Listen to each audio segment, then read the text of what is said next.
are listening to an All Games Radio Network broadcast of allgames.com.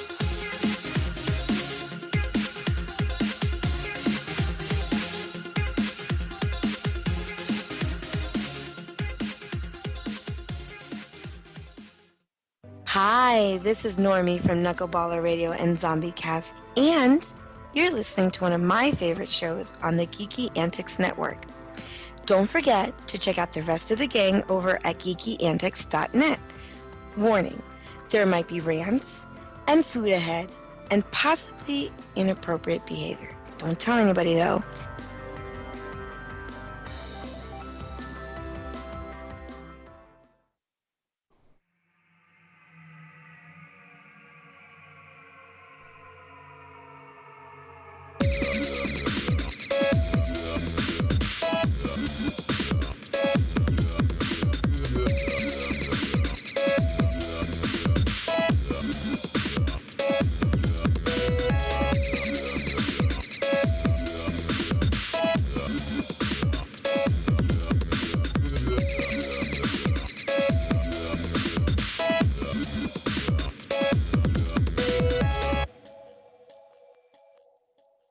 And what's up, geeks, gamers, ninjas, robots, and whoever else listens to this show.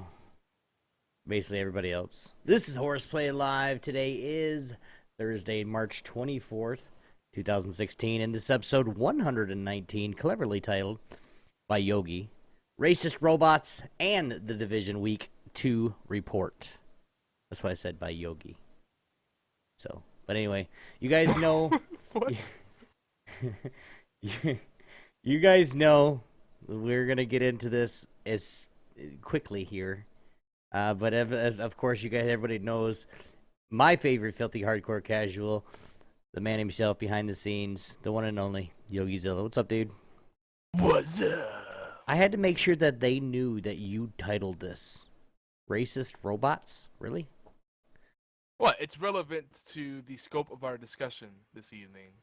We're not encouraging racist robots, but it's a thing that exists in our world, and we should be aware of that. So it's what? Robots going, "I hate white people."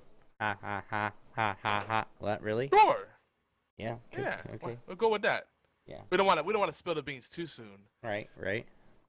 But folks, we got an awesome show tonight. And it's not often that we say that. Usually we say we have a shit show or a train wreck ahead. I think this is a special show because we're gonna try to be even more topical tonight, if that's even possible for us. So not much banter tonight, but I do want to say it's been a very productive week in both work, family stuff, and not both, in all things, gaming, definitely gaming, very productive. Although sometimes video games become a job, on their own. So, right, Obi? You ain't lying. And BFT 9000 just got back from Batman v Superman, which I have to say I am curious about. I hope it does do well. I am too, but it's gonna be like every other movie. I'm gonna go see it here in a couple weeks. Yeah. I'm not a first week kind of guy. I'm not a first month kind of guy, really. But yeah, definitely. I'm with you, man. But truthfully, if it come out fast enough, I'd love to. I'd just love to get it on DVD. But it stays in theaters for 2 or 3 months. Yep. And then by the time you do that, you're like, oh, fuck it, or I get it on demand, or I don't wait for it to get to DVD or something. But they've gotten faster with the video releases, though. A lot faster. Used to wait a long time. I'm having a field day with all the shows. I mean, oh boy. Oh. Let's not get into that yet. I know, but I want to just talk about it right now. Yeah, there's a lot of shows to catch up. So BFT says he has mixed feelings about the movie. Some parts he loves, others not so much. So much conflict. Yeah. Wait. When Batman was getting his ass whipped? Spoilers. This is the one thing I want to say about it, because I know that as geeks we tend to be very vocal. We have strong opinions, and one thing that most geeks I know is, present party included, is that we tend to, offer opinions and rain down on people's parties, and sometimes we just forget to just enjoy things for what they are. And I think it's gonna be a theme that will be happening a lot with us. We're definitely gonna come across that theme tonight, because sometimes you have to accept things. You have to judge things for what they're meant to be, not what we want them to be. And I also, with the DC movies, yeah, it's been a while since it's been a great DC movie, and the Marvel movies have really set the bar high. Wait, DC movie? They put out an actual good one? They have, sure. I can't think of one. I was gonna say, can you tell me any that come out that are actually good? I've liked all the Batman movies, even the Chris Nolan movies, but except for that last one he made in the trilogy, that was, I don't know what that was, but they have to do something. They have to have a great DC movie that's not Batman, or heck, not Superman, because I think there's other stuff out there that's worth looking at. I don't know. Maybe it's me. BFT also said, I will say this: Ben Affleck, Jeremy Irons, and Gail Gadot. Yeah, Gadot. Gadot, I think. Whatever. They were fantastic. Mm-hmm. A good casting. I like Jeremy Irons. Ben Affleck, I could take him or leave him. Affleck. Sorry. Yeah, as soon as I hear that name, as soon as I hear Ben Affleck's name, I just think of the duck. Affleck. Yeah, me too. Don't think of Ben Affleck. I don't think of the actor. I think of that fucking duck going around. Affleck. Even the one underwater was good. Like he did. He said something underwater and the bubbles came up. Affleck. Yep. I feel like it's hard for me to take him seriously in a serious role. Because he's done so many comical roles. Like, he doesn't have any serious... Like, he does, don't get me wrong. But he doesn't have any serious roles. Like, it's all... I gotta look this shit up now. And that could just be me being kind of having my own bias. But when I look at him, I just see, like, frat boy making armpit farts and using toilet humor and throwing wet toilet paper on people, and I don't know, just being weird and juvenile. And I don't know. That's why I look at him. It's like, so I can't see him being like serious, like a scientist, or I don't know. And I know he's had serious roles, but okay. Well, here we're just gonna go through a few of the movies that he's actually been in. Okay, there's 45 in total. They'll say Good Will Hunting. He did a voiceover in Joseph, King of Dreams, Stolen Summer, I Killed My Lesbian Wife, Justice League Part 2, Clerks 2, which was that was a funny one.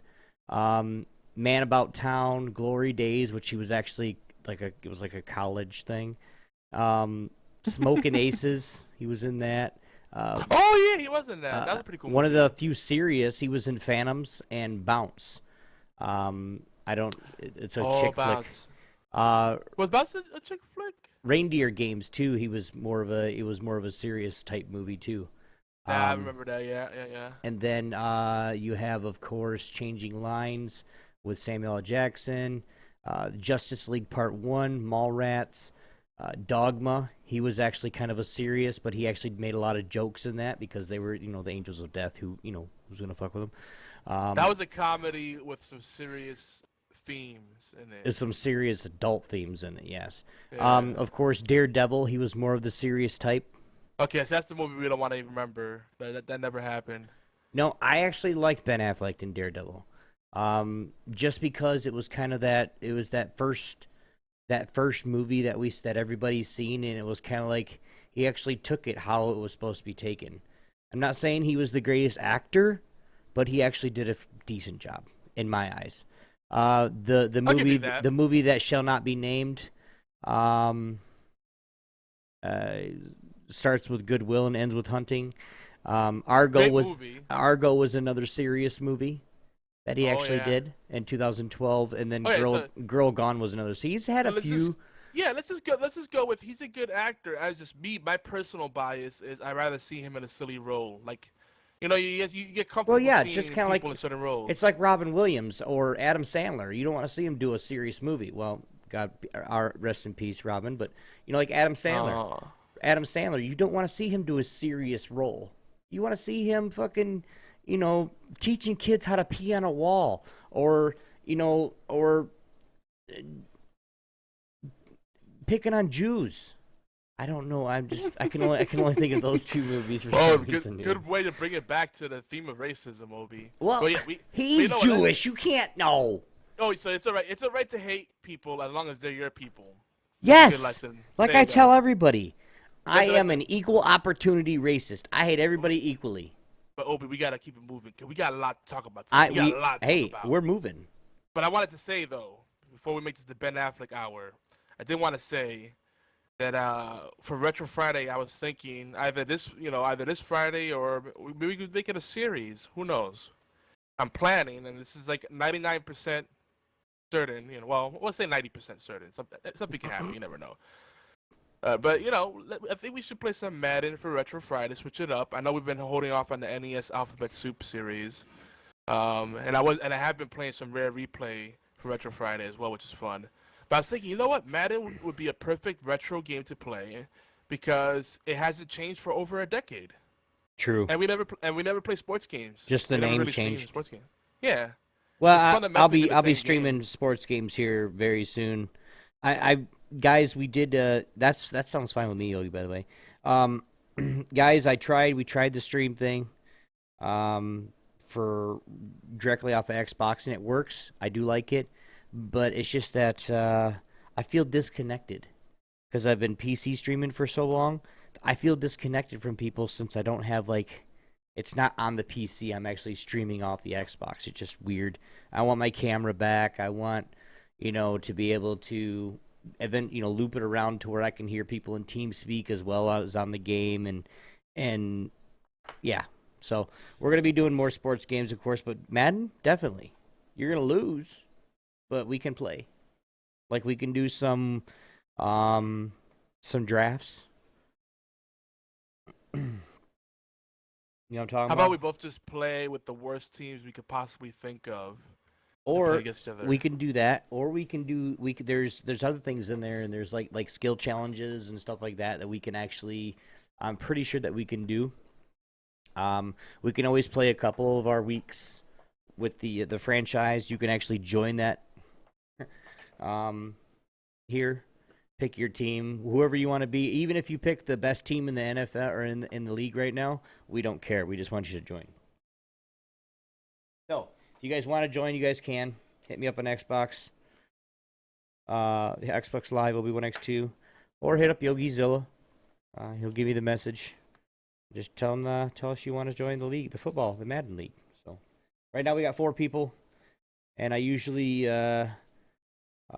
skip everything forward at midnight, basically. That gives everybody all day to actually play a 6-minute quarter game. And it's on pro, so the scoring line's really not that high. Aw, BFT's sad because we didn't go to his Resident Evil 20th anniversary stream. Which, by the way, that's news right there. The original Biohazard came out in Japan 20 years ago on this day, I believe. Did you tweet it, BFT? I didn't even see it. I didn't. Twitter's been ever since they did some changes. I don't get my notifications on the mentions as fast as I used to. Did you do? Go ahead. I had something. Go ahead.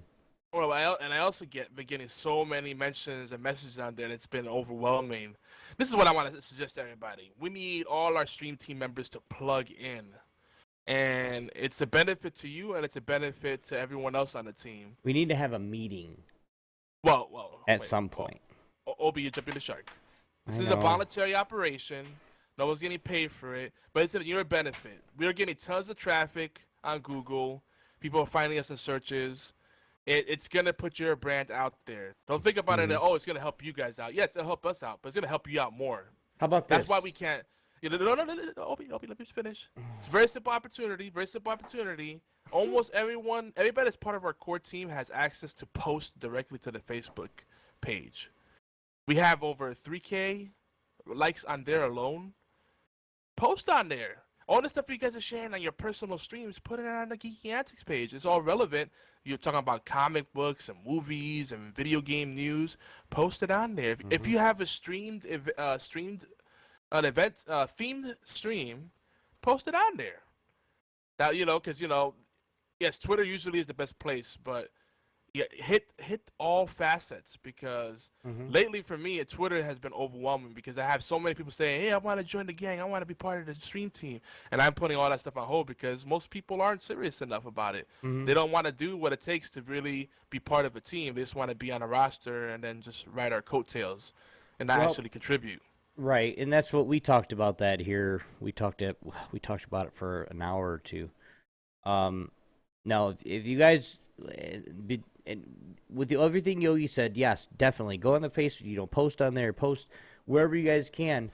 If you guys are like you really want to know what it's gonna take to actually be, when we say stream team, what it really is gonna take for everybody.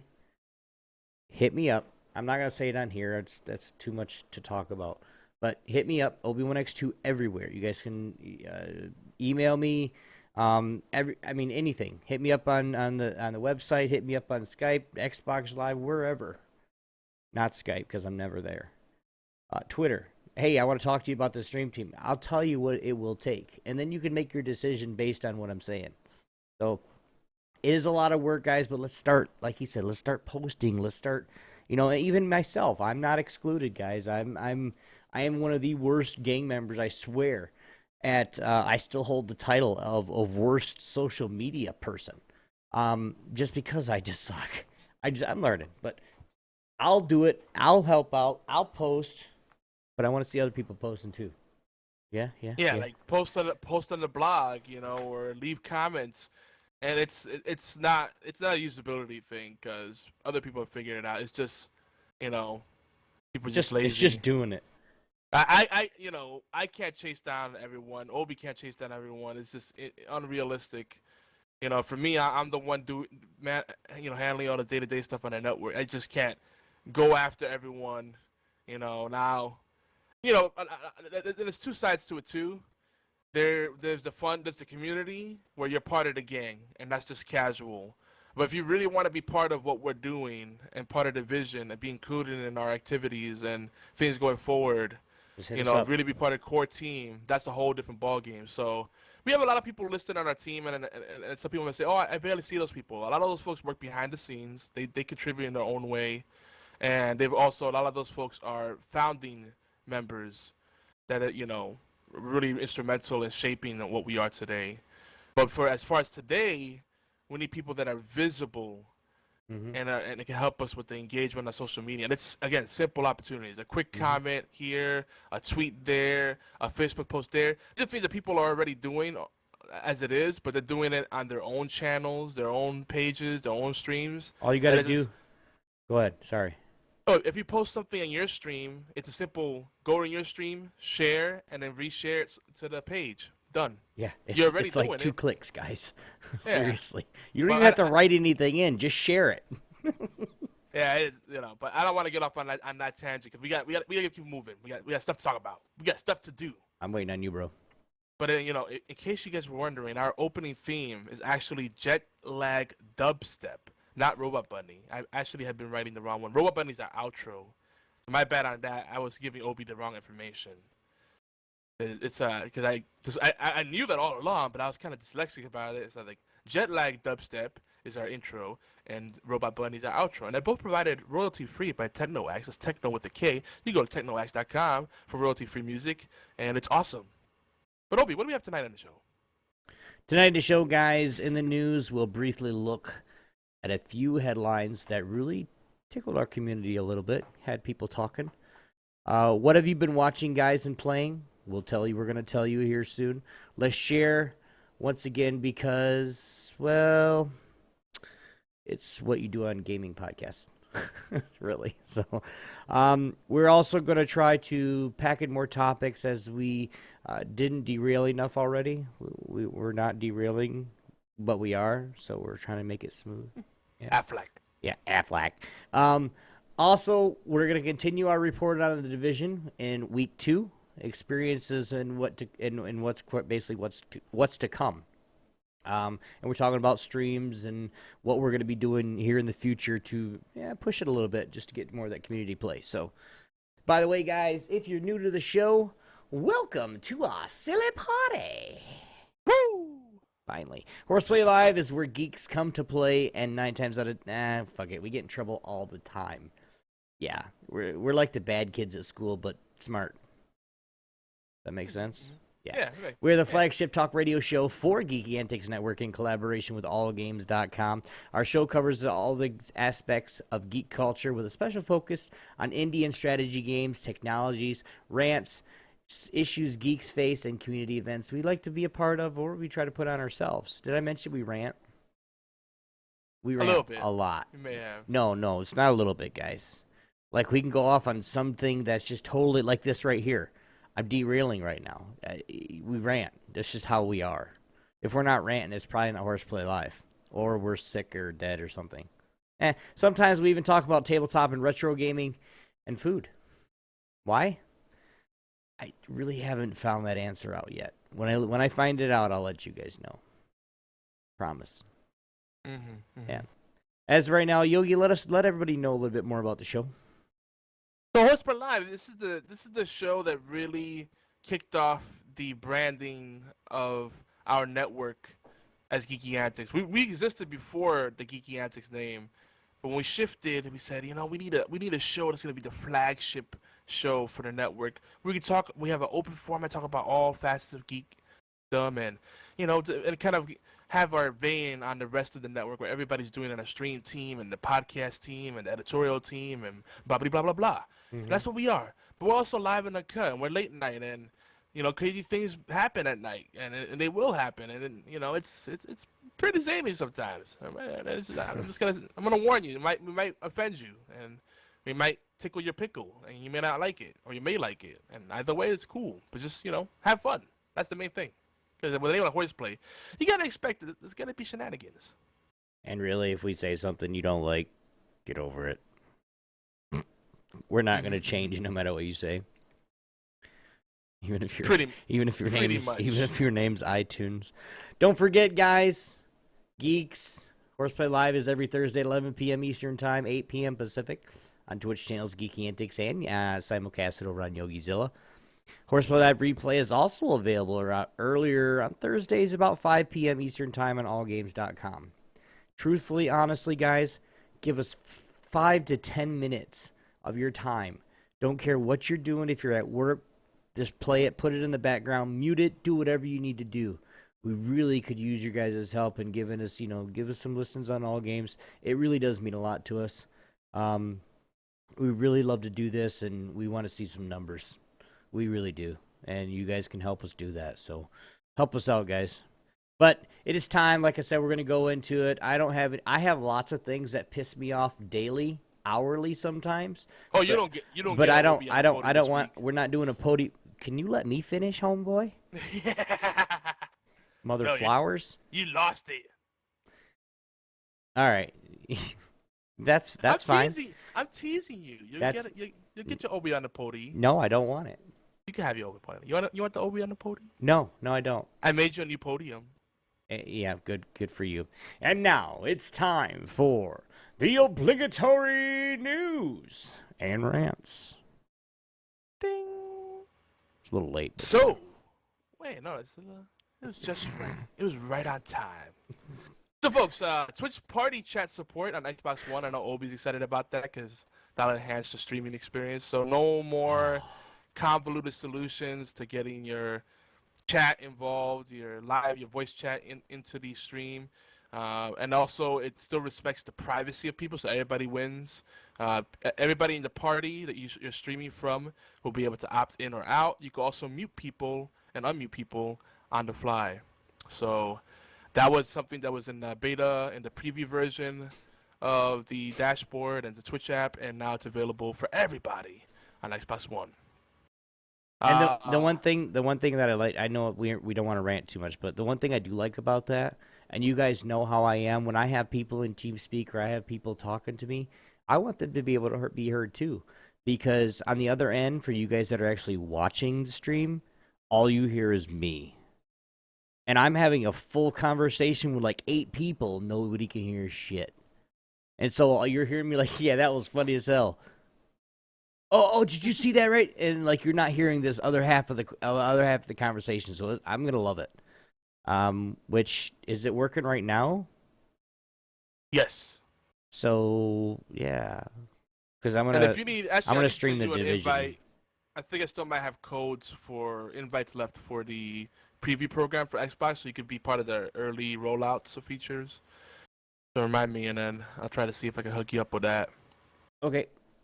Well, we're gonna be streaming the division, getting 30 tonight on Xbox One. So after the show, so it'll be a little bit of a post show. Oh, are you streaming it on your channel? Yeah, because that's already set up that way. So Yeah. we'll just everybody flock. After the show, everybody flock to Obi-Wan-X2, and like I said, we're gonna play some division and have a good time doing it. That's twitch.tv/Obi-Wan-X2 for you listening on non-Twitch or YouTube devices.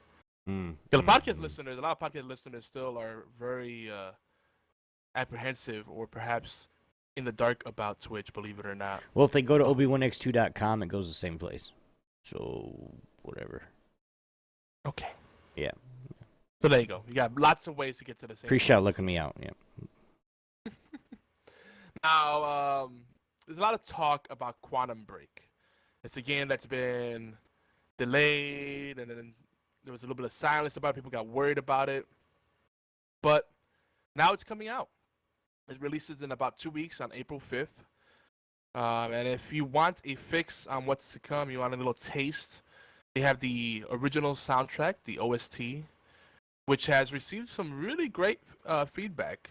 So you can check that out. It's out for preview. I gotta say, the few things I noticed, because this game's not really on my radar, mainly because it's a single-player game, and then people are like, "Oh, well, why do you discriminate against single-player game?" And it's just me. If I'm not engaged in the game fully, and the social aspect is what does that for me. If I'm not engaged in the game fully, I'm not gonna finish it. And I have so many single-player games I never finish. So to me, that's a waste of my money, and I look at it as me, taking food out of the mouths of my family for something silly, for 2 or 3 hours of gameplay, and then it's gonna sit on the wall of shame. So I don't really go with single-player games. I'm intrigued by this concept. It reminds me a lot of Defiance without the really awesome multiplayer experience. And the game looks great. It reminds the single. Oh, I thought we were talking about the single player aspect. I was like, it reminds me of before online came about. Boring as shit. Well, I mean, to be fair, it looks like it's gonna be a cross of like Prototype, Max Payne, L.A. Noire, like a little bit of everything from that. Yeah. Like it's very story driven. It looks gorgeous. Well, I mean, right. Well, I mean, I won't even play a game that's like even like Dragon Age Inquisition. The only way, and it's free on Xbox and on EA Access, but the only way I'll play it is if it's co-op. So the only way I'll play it is if another person wants to play it with me. It does have co-op. It does. Only for certain. It's like there's special quests, special things you could do that are for co-op, but you can't play through like the whole story co-op, which is sad. Cause that would be awesome. I love that game. Okay, then never mind. I won't be playing that. Well, we'll try it out though, cause we both have EA access, and thank you for that again, Obi. I'm thinking about hooking my webcam up to my Xbox One because I don't ever use it. Oh, you can do that. Yeah, it supports pretty much any USB device. But anyway. This game looks great. It is very intriguing. Like it looks like it has like all the things that we love from Alan Wake and Max Payne. They brought back bullet time, but it's more than that. Remedy makes good games, so I know it's gonna be an awesome game. And on the TV side of it, they got Lance Reddick, the guy that he's very intimidating black guy, and he also played on Fringe. You may know him from Fringe. He's been on a bunch of other stuff, but Fringe is one I really loved him the most. That was a great show. It's exciting. I hope it succeeds. I'm not the audience for it, but I hope it does really well because people are already like, "Oh, this game's terrible." you know. And then there was some silly stuff. Someone said in the All Games chat that the division's gonna die when Quantum Break comes out and MLB The Show comes out. I'm like, they're not even competing for the same audience. What are you talking? I was like, one isn't one Xbox primary and one is PS4 exclusive? Yeah, and not just that, they're completely different kind of games. Like no one that's really into the division right now is gonna go, man, I sure wish there was a single player experience I could play right now, because this division doesn't have good enough single player. No, because if they're playing the division, they know that that's not what it is. You're right. But then if they wanted something to switch to, yeah, on the flip side, they may want something to switch to here and there when they don't want to do multiplayer anymore. They just want something they could just get lost in by themselves. Fair enough. But it's not like it's going to stop people from playing the game. The people that are playing the division now are going to keep playing the division. You know, it's just, never mind. I'm jumping ahead. That made my brain freaking explode. Anywho, what else? Oh, yeah. Probably the biggest piece of news that came to us today was there was a lot of hubbub about the headline that I saw in particular, and this relates to tech and gaming to an extent. The headline, I believe, said exactly: internet trolls turn Tay, Microsoft's fun millennial AI bot, into a genocidal maniac. So apparently, Microsoft has this AI called Tay, and she's supposed to be an innocent kind of teenager who's really chill. That's I think that's one of the things they use in the actual marketing copy. Like, she's chill, she's very laid back, but she learns. So they had her plugged into Bing's and Bing. The data points they pulled were from Bing, Twitter, and some chat rooms, I think. And of course, she's learning AI. She picked up all of the internet's wonderful things. So she ended up she went from being the sweet, innocent teenager to this Hitler-loving, genocidal sexaholic. People were tweeting her how do you feel about genocide? Oh, I like it.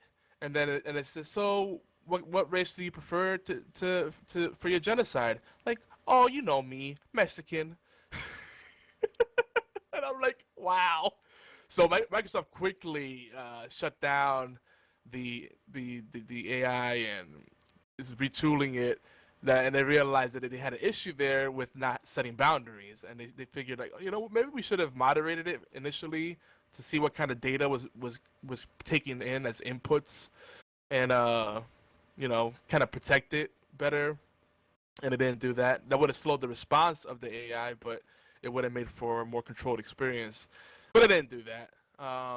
So Obi, the interesting thing about this for us is that we've always been saying how all this stuff about VR and AR and motion control, all these gimmicks we've seen, but the technology and the innovation of gaming has been rather stale. They're focusing on the wrong areas. The core experience still needs to be improved. Performance, the scope of the experiences, stability, making experiences more uniform, reducing the amount of bugs on day one. And of course, the biggest one we've always said is, well, not just AI, but talking about dynamic experiences, adaptive technologies, learning technologies, stuff that makes every gameplay experience fresh and keeps you on your toes. AI that actually gets a feel for your patterns and not just isn't. That's why I like the Division so much. And that AI is really smart, and we're getting there. Because and this is something to do with you. If you guys have not played the Division, okay, for first of all, the last two things we've been talking about, if you guys are in chat, you guys can check those links out. For those that are listening on YouTube, they'll be down below.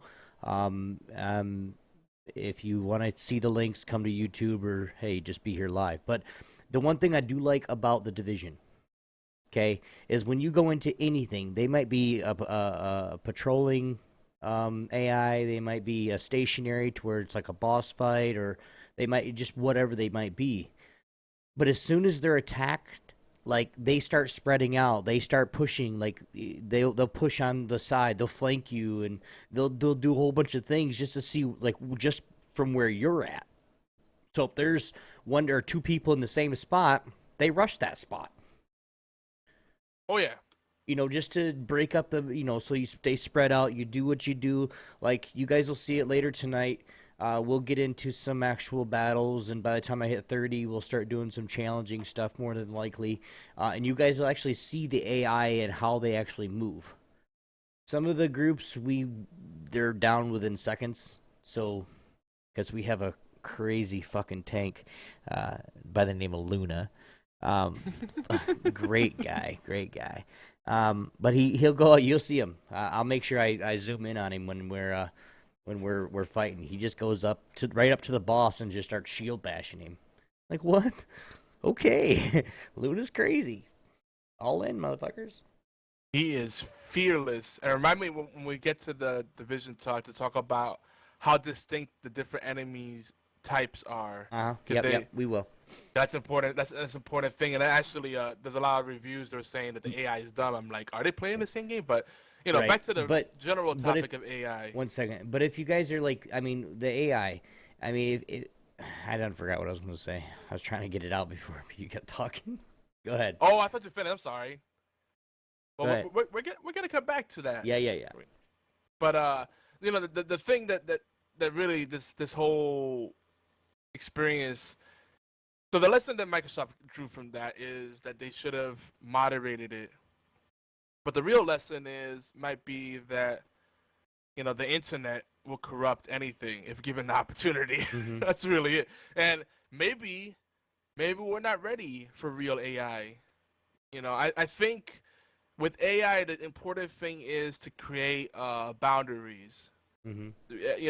And with AI, it has to be very contextual. If you have an AI whose purpose is to serve, let's say you make an AI and it's meant to give you a better consumer experience. It's a store environment, so the boundaries should be within the framework of a store, and all the learning should be within the framework of a store, right? In a shooter, if it's an enemy AI, then obviously the boundaries should be within the framework. The boundaries should be in the ballpark of a fight. They shouldn't learn how to pick up flowers or play the kazoo, though that could be cool too when they're not engaged in battle. But have some kind of limitations in there. Mm-hmm. Well, the AI gone free. I mean, Skynet. I've heard, like you said a few minutes ago, people are not ready for the real AI. Okay, because I can tell you, I forgot I think it's in California, I know. And at one point, it was one of my buddies that I was in high school with, and he worked for the California, I think it was the state police, if I'm not mistaken. But they actually had a simulator where the AI in the simulator would be just like any normal person. Like, they could be holding someone up and they're like half crazy or just whatever, and all of a sudden the AI just starts shooting. Like, it's totally real. Like, this is what could happen in any given scenario. People are not ready for that, I can tell you right now. Just because if you're like, well, they should be able to do anything. They should be able to learn from your experience. Yeah, but if you get a really high level, really good AI group, they're gonna whoop your ass over and over and over again. Mm-hmm.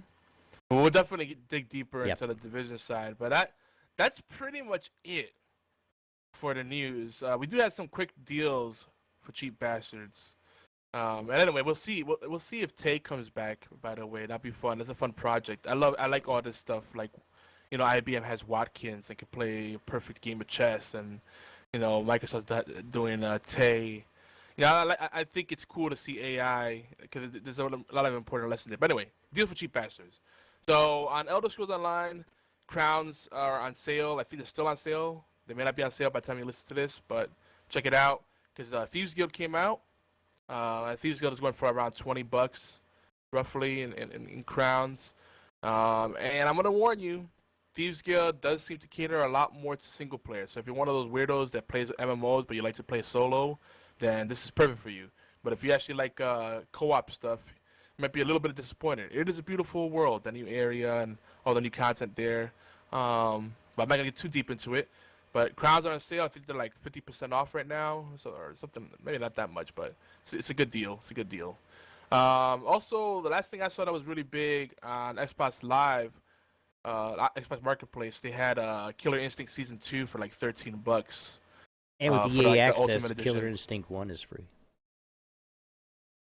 Yeah, Killer Instinct not an EA property. It's Rare, Microsoft Studios. All right, I'll have to look again. I swear to God, I seen it on there. No, Killer Instinct is free, but the seasonal content you pay for it, and this is like it's like $13 for their Ultimate Bundle or something. Of Season 2. There's like all the characters and skins and all this other stuff. Okay. You can get Killer Instinct for free, but if you want all the characters, that's where it's add-ons. They treat that fighting game as a platform. It's pretty cool. Anywho, you have any deals, Obi? No. All right. So let's do some quick shout-outs. Obi, you haven't done this in a while. Obi? Yeah. You ready to do the shout-outs? Your big thing when you lose your breath? I don't lose my breath. You don't have any, do you? Yeah. It's in your section. Oh. You know, the long list that we haven't done for the past now couple for of weeks. some more shout-outs and love. First, don't forget to help us out. Support one of our oldest podcast networks out there by playing our stream over on allgames.com. Like I said, about 5 to 10 minutes, guys. It would be very appreciated. And that's around 5 p.m. Eastern Time, 2 p.m. Pacific, 10 p.m. GMT. It's an easy way to help us out. It really does help us out. It shows your support, and it helps the network grow. It doesn't cost you guys a thing, and like I said, you guys can mute us. Really. Now for some shout-outs for some of the friends, podcasters, streamers, and supporters and wonderful geeks we call #the gang. The Social Dozen, AM Audio Media, Tadpod, Elder Scrolls Off the Record, B-Team Podcast, Chris Gannon, the Gaming Death Podcast, All Games Radio Network, 42 Level 1, 365's Flicks Podcast, Gods of Mayhem, Gaming and Ganja, I Be Loud Radio, Atari 2600 Game by Game, Two Dudes in an NES, the Retro League, A Worthy Opponent, Retro Junkies Network, Tangent Bound Network. Oh shit, he's moving shit around. Sorry, my bad. Musings of a Geek, Bloodpod Network, Hotscast, Stormcast, R9Cast, that's with SG. Yeah, I gotta remember that or I'm in trouble. Bridget B, ZombieCast, Knuckleballer Radio, Sean Freeman, Normie, which you guys hear her on our intro, Cupcake Envy, Cupcake Noms, Druna Roar, Morgana Freya, BFT 9000, Fatal Blades, Lord Rakdos, Beard and Hat, Rob, the Blind Writer, Kinglet, Chef Tonto, 34, Spathizilla, and the lovely Renee Bones, and Obi-Wan X2. We appreciate you guys. Out of practice, usually you read it like the Micro Machine Man, like bam, bam, bam, bam, bam, and then you're like. Yeah, but I was actually putting other things in there, and you were fucking me up. So, of course, you guys, we do appreciate you guys more than you know. Thank you very much for all the support you guys give us. Really do appreciate it.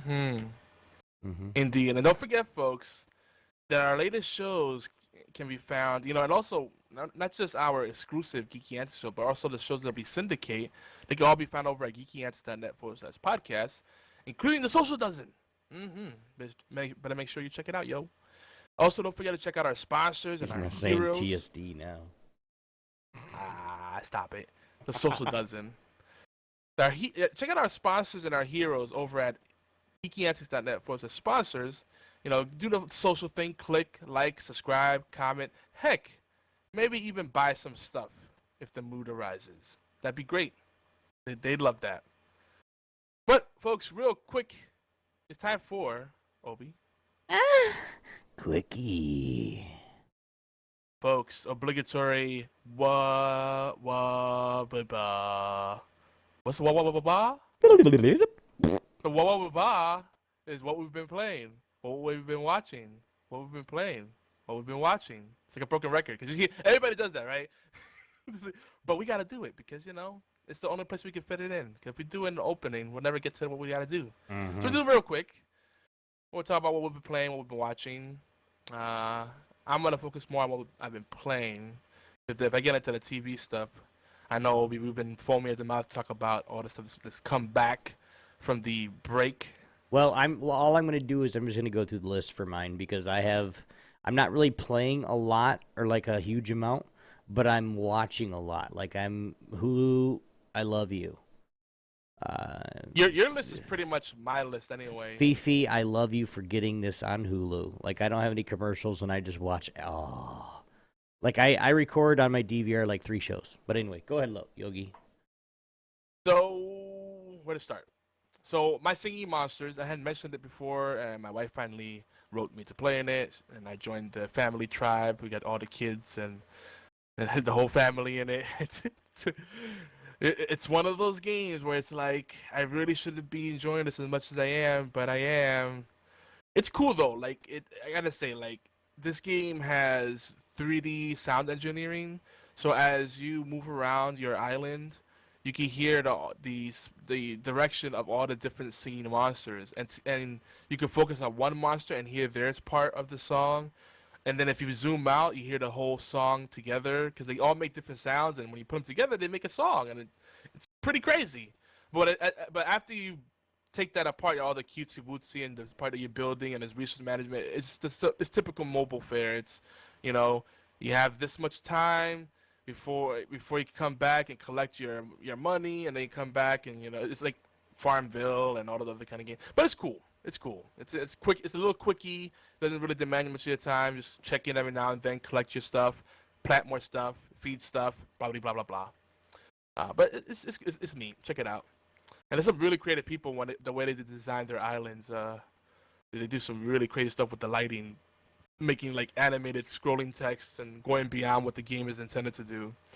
Of course, I mentioned EA Access, so we'll be doing a lot more sports games because that's really what EA has these days. Sports games and shooters, that seems like all that EA has. Oh, and then they got the PopCap stuff, all the Peggle and Plant vs. Zombies type stuff. So expect more of that in the future, including especially Madden, NHL, NBA, Plant vs. Zombies, Garden Warfare, which I already own anyway. There's a lot of good stuff in there. Battlefield 4, maybe we'll go back to that. Why not? We'll see. Siege, too. Oh, Rainbow Six Siege. That's a note, but that's not EA Access though. We've been playing that. It's good to have someone else to play that consistently with. I know Jesus Walks a lot from the Horrible Gamers podcast plays as well, but I think he's got his own group of people that he runs with. So we'll have to hit him up and get a little cross-show action going. Mm-hmm. Well, and like I said, once everything goes, I'm going to be streaming a lot of Xbox. And Siege is going to... I have to level up, so... It's going to be one of those I'm just going to stream for a week straight as I'm playing it. Word. And then go to the next game. There's lots of games to play, especially all the free games, too. The last game I've been playing is, besides the usual stuff that, we always play, and the stuff we keep mentioning, is Madden NFL Mobile. Which someone has been repeatedly asking me to join their league. It's been going on for like 2 or 3 months. I finally broke down. It's pretty cool. You know what? I gotta say, like, I didn't want to do it because I don't want to support EA more than I have to. At least not in the sports games, because the way they treat the sports franchise is disgusting. It's like the same game every year. They charge you full price. Then they have microtransactions on top of the full price you pay for it. And then they shut down the servers for it at the end of the year. And when the new game comes out, it's stupid. It disgusts me. But also, they get rid of good features. They bring new features, but they get rid of old features that were awesome. Like, I don't get that. I'm sorry, what was you say, Obi? No, but I mean, and that's why, like, I'm not gonna go buy, and no offense to anybody, I know I'm a huge sports games, and that's why I have EA Access. Now understanding I can't play, or I have to buy the NHL 16. We got 2 of them for free, or 1 of them for free, which is Madden. So I'm trying to play that, but it's not that that's why I got EA Access. So I'm only paying $30 a year for whatever games I feel like playing. You know what I Yeah. mean? And I priced it out, and it would take you 40 years almost. No, I have three. Maybe it's like 32 years or whatever it is to catch back up and actually be paying more than than if you were just to buy the games. So I mean, still, it's so worth it. Anyway. Yeah, it's definitely it's a good value. Anyway, chop it up. But the thing I like about Madden NFL Mobile, and I haven't played it too much. It has a nice little tutorial, and the tutorial is pretty neat because it reminds me of the old the little training camps used to have in Madden, which that's another thing they kind of butchered. It used to be really cool, like to teach you like the basic jukes and how to break a hold before they get tackled, and you know how to call for a ball, and all the different basics of the game, all the mechanics, and it's really cool. The little training camp stuff, you gotta run into this zone, pass to this zone, throw the ball through the hoop, that kind of stuff. It has all of that, but it's not as in depth, obviously, right? You don't get the whole tire swinging thing. We gotta pass it through the middle of the tire. Remember that? Yeah, I don't. There's moving targets. I know if you're doing practices and stuff on different things that you can do, because you get a certain amount of like training points every week, so you can upgrade. Like I've upgraded my quarterback, but I only do like the plays, so I can get timings down when people are gonna break. Because like sometimes I'll throw the ball before the receiver even breaks, and he still follows his route. I mean, it's great. So you haven't played a mobile game, right? Mobile? No. Oh, that's what I'm talking about. Oh no, dude. Honestly, the mobile for me was just boring.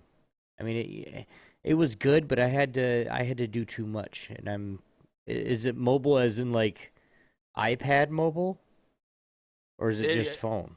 yeah. It'd probably be better on a tablet, to be honest. See, yeah, But on the phone, it ain't bad. That's what I'm doing it on right now. I haven't put on any of my tablets. But the only thing I can say that's bad about it is that if you use the default controls, which is the virtual analog stick, I personally don't like that because if you have like sweaty fingers or there's moisture in the air and it doesn't pick up your thing properly, like you need such precision that virtual analog stick doesn't give you the kind of precision you need to move around. So you're constantly missing catches and doing stupid things like running into people.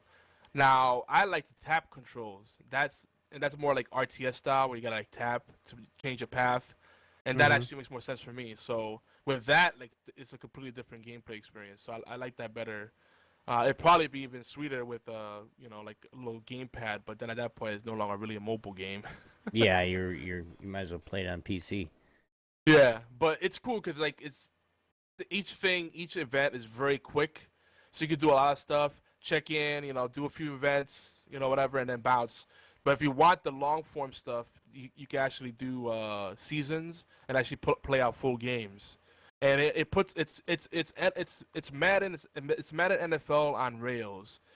So like you have some micro, but for the most part, it'll do most of the minute kind of decision making for you.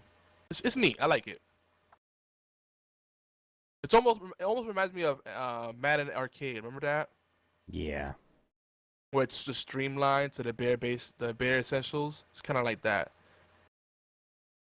And you collect cards. Yeah. All right, moving on. So what have you been watching, Ob? What have I been watching? My list of shows is as follows. Some of these you might need to ask, like, really, Obi? Yeah, it's just there's reasons. iZombie, of course, Total Divas, DC Legends, Blackish, Party Over Here, which is kind of a stupid comedy, Superstars, American Idol. Sorry. SmackDown, The 100, Agents of S.H.I.E.L.D., The Voice, Fear of the Walking Dead, Flash, Family Guy, Simpsons, Raw. My wife has a few on here, and then I watch Little Big Shots. And I just follow it up because it's all right here on Hulu. But anyway, of course, we're watching Sleepy Hollow, which is getting really, really good. Arrow's getting good. Just things that are they're building a climax for in a lot of the shows right now. I'm not gonna get all into it because it'll be we'll run out of time. So, but there's just some of the shows like I've been starting to watch Empire, which is really I really like it. The music, um, the music Empire, and then basically I really like The Voice.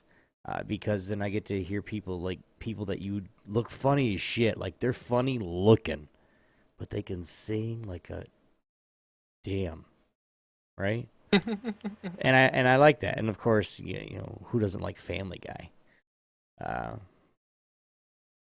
Can't go wrong, Family Guy. Mhm. So it was a good time. But what I've been playing, Xbox. A lot of Xbox.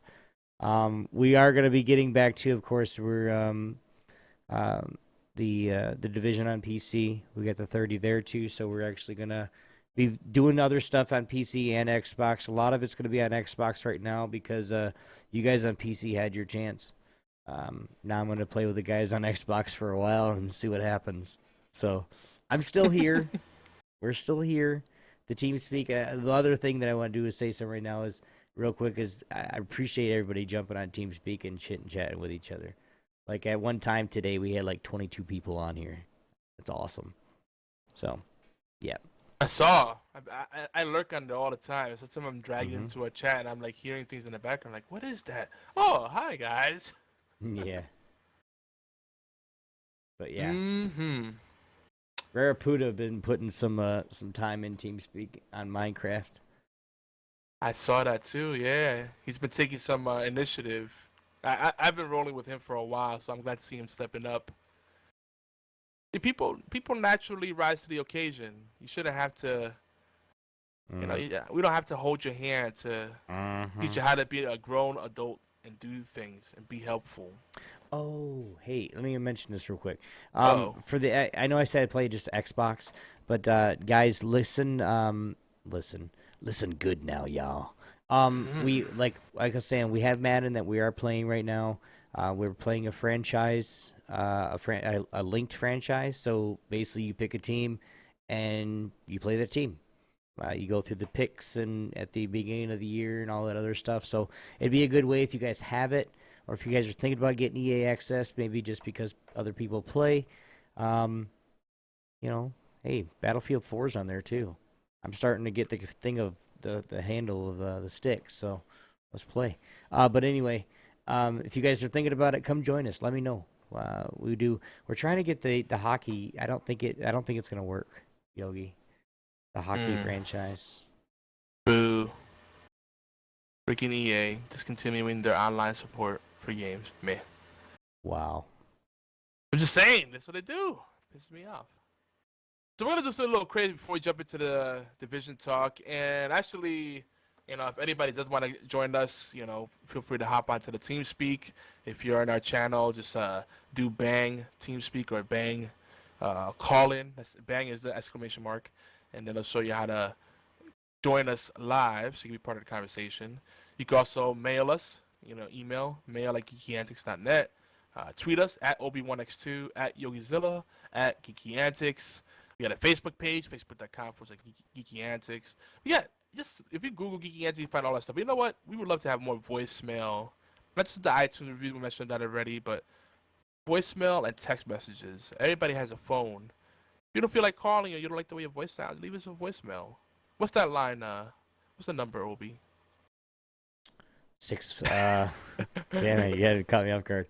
You guys can voicemail us or give us a text at 646-801-2149. And remember, like I said, you guys can text us. Well, it'll read out. So again, 646-801-2149. Awesome. And by the way, as if we didn't need more reasons to get sidetracked, we're gonna do something different tonight.